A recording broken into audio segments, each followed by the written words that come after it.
So today I'm on my way up to HVB main camp because I am going to be taking a closer look and doing a bit of field testing on some low-cost bushcraft gadgets, or mods, I suppose is the word we'd use in the bushcraft community. We're going to go and take a closer look at some of these items and see, are they worth buying? Are they worth you parting with your hard-earned money? Tilly knows the way.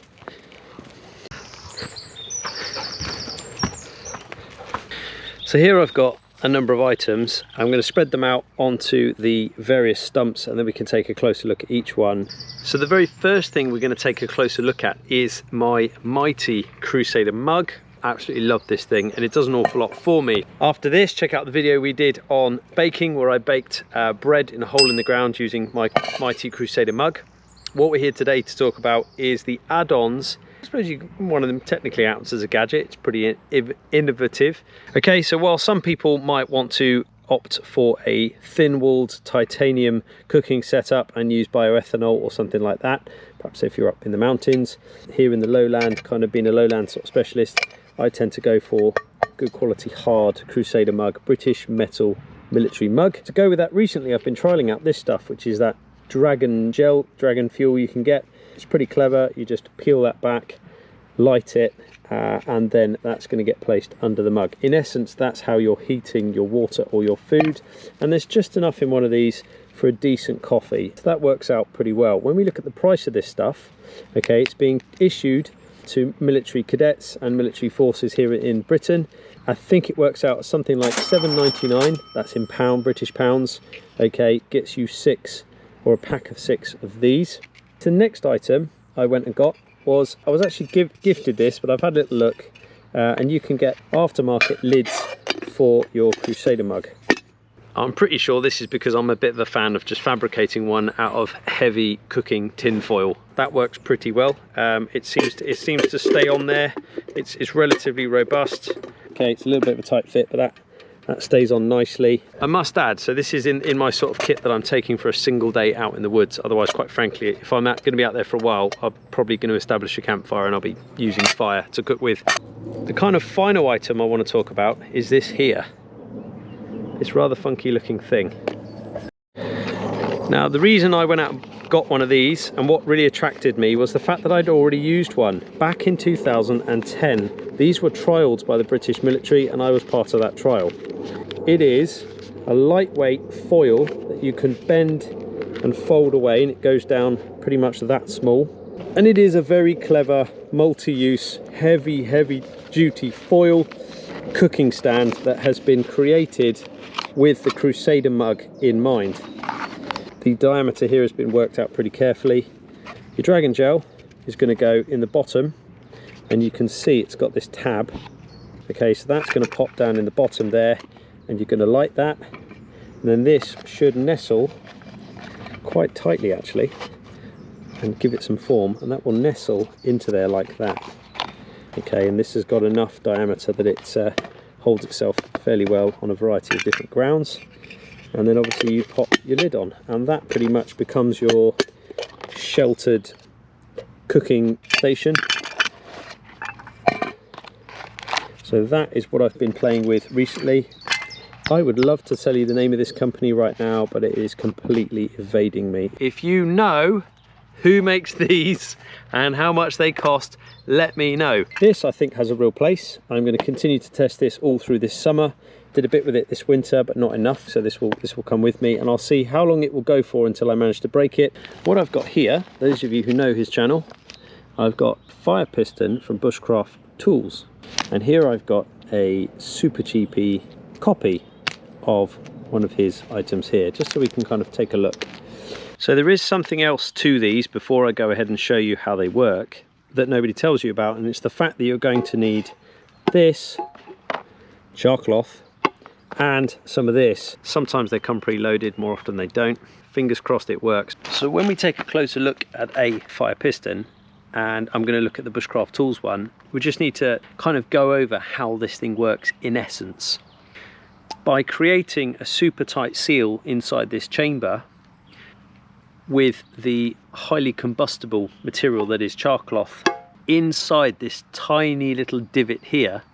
When you connect these two together and stamp this down onto a hard surface as fast as you possibly can, what will happen inside is there will be this huge collision of oxygen molecules which will create heat. So much heat, in fact, momentarily, that it should be able to, once you pop this back out and let the air come in, ignite the char cloth. So what you'll have is a tiny glowing ember, which you would then need to pour into a pre-made tinder bundle and then successfully blow that up to then start your fire. You can unscrew this end here. Okay, so they come with a fire striker inside here. Guys, anything that comes with a fire striker inside it is probably giving you an idea about its probability rate of working, and I'm speaking from my own personal experience with these things. In the other end here is usually packed full, and it is diligently packed full of char cloth. I'll take a little piece out. Now, what is char cloth? So char cloth is usually cotton, 100% cotton, which has been placed inside something like a sweet tin. Okay, not this one. This is a new tin I've transferred it into. This was a load of bits of t-shirt. And then you punch a hole into your tin and place your tin into the fire. Cover it all over with ash, have a good fire around the outside of it. And when you come to uncover it, all of the moisture will have escaped, and you will have essentially cooked without oxygen this cloth. And it's so easy to catch a spark with this stuff that it's highly favoured by people the world over. Now, why have this stuff here as well?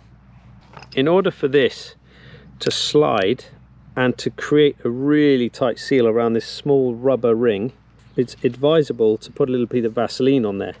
Now when I open up this one, I'm expecting to see, okay, so again, diligently, it's already been pre-prepped with some Vas in there. So what I can do is go and make sure I create that really good seal around the edge of this thing. I'm going to take my piece of tiny char cloth and I'm going to put that in the top. Okay, now I'm going to carefully slide that over the top of the other one to its fullest. Now what I need to do with some force, okay, is hold on to this and stamp it down on this stump as hard as I can and then pull it out quickly.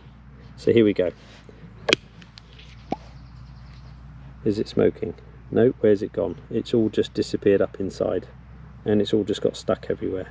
Okay, so that worked miserably. Let's try it again. Nope. Oh, yep, okay, so we got something. We've got something. We've got a tiny ember right in the top of here. Can you see that? Hopefully you can see that. Tiny bit of smoke. Oh, there we go. So those tiny strands had just started. I would then need to transfer those over into a little tinder bundle and blow that up into a fully established fire, and of course have all of my sized kindling at the ready. Now let's take a look at the aftermarket one and see whether we can get that to run, although it's highly unlikely. These come in, by the way, they arrive in this little bag and they come in around 23 English pounds. I think it's 23.99. Okay, and it comes with some extra seals in the bag here, and you've got a little instruction manual that's going to tell you about its operation. Okay, so that's what you get. This is an aftermarket job, a slightly different design. Let's see if I can even open it. Stiff. Okay, oh, straight away you can see that the ring has perished around the outside of this. In fact, it's all pushed over to one side. I'm not even going to bother trying this. I know it doesn't work. This is a relatively low cost, because I mean low cost is dependent on you at home, bushcraft gadget. Yeah, I suppose it is a gadget.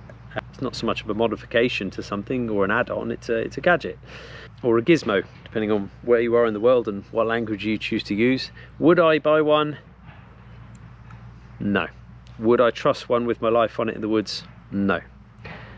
I'd probably sooner have a go at making fire by friction than using one of these. That's just my personal feelings on the matter. That particular item for me, yeah, just doesn't do it. Right, we're back at the house, we're in the garden.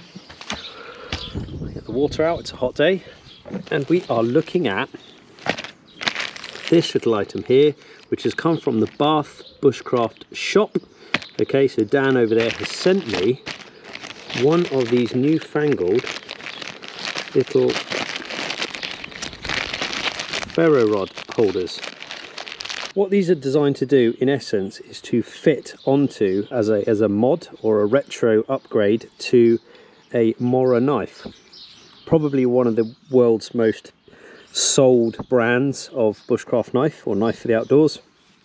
Moras do a series of different knives. Okay, they have a whole range covering lots of different purposes and uses. This particular one has been designed and made for the Mora Companion. The Mora Companion is probably one of the widest overall sold Moras in their range. There are some which are possibly more specific to the outdoors and some which are slightly better, and some which are more geared towards carving or carpentry or whatever it is you're doing, green woodworking. But the Companion is the kind of does-all model, around 12 to 15 pounds for the knife. So to field test this, here I also have a rather large box I use for teaching all things knife. There is an array of knives in here of different shapes and sizes. So this is a brand new one. Okay, and these come with different types of backing. Okay, but in essence it's the sheath we're looking at right now and what's most interesting to us. Well, what you've got here is your ferro rod. Okay, and we'll look at how efficient that is, because this comes as part of it. This is part of your £6.99 as you're buying this adapter, but you're obviously buying a ferro rod as well, which can never be such a bad thing. That slides in there, that fits really quite well. Remember, this one is specifically for the Companion. He's also made these for the Eldris and the Garberg models, and I think they're £1 more for those other two models, but this one should fit pretty well. Look at that, looks like it was made for it. It's not going anywhere in a hurry, and of course you can lock it off by putting that over the top. That looks really quite smart. So now you've transformed an otherwise pretty bog standard Mora Companion in stainless, let's try and catch that sun on there, stainless steel, into something that now has a ferro rod. So today obviously we're looking at this as a product rather than the knife. Some of you may already know that notoriously that the stainless steel these are made from isn't fantastic, and you can tend to have issues. Yeah, that's what I thought. It's going to struggle. That's no reflection on this ferro rod, that's a reflection on the steel. If I use a high carbon blade, we'll probably get some fantastic sparks off of there. In the past I have tied shoelaces round and done all sorts of stuff around the main body of these to try and improve them so that I could fit a ferrocerium rod in here. I've even used in the past a piece of car inner tube to great effect to house a ferrocerium rod inside. But this for £6.99 seems to answer and fit the bill quite nicely.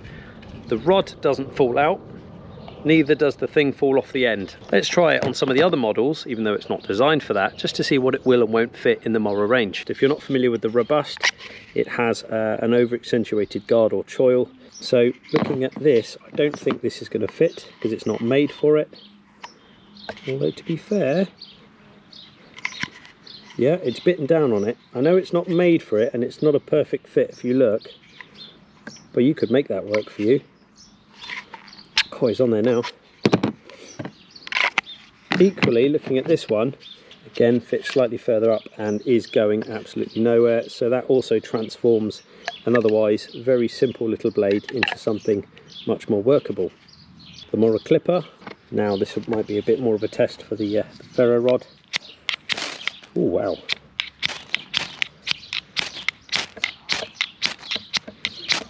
that is really throwing the sparks quite far. I'm quite impressed with that. Yeah, it's taking a nice shiny piece of that off, but it's really throwing those sparks quite far. And now the one you've all been waiting for, does it fit on the black? Well, it's not been made for the black, because the black has this ridge here, so I'm going to guess no.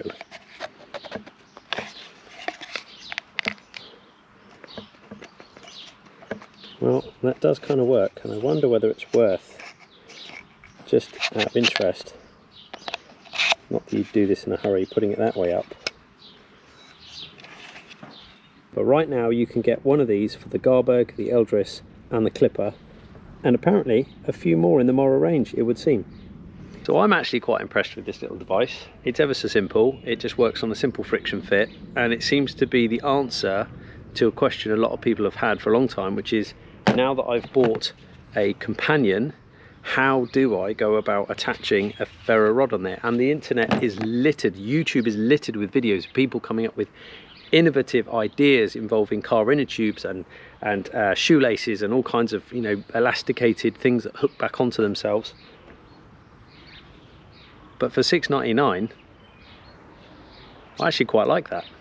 I'm going to try to jump on for about an hour after this video drops in and goes live. Okay, thanks for now. That's me, Nick Goldsmith. I'll see you guys again soon.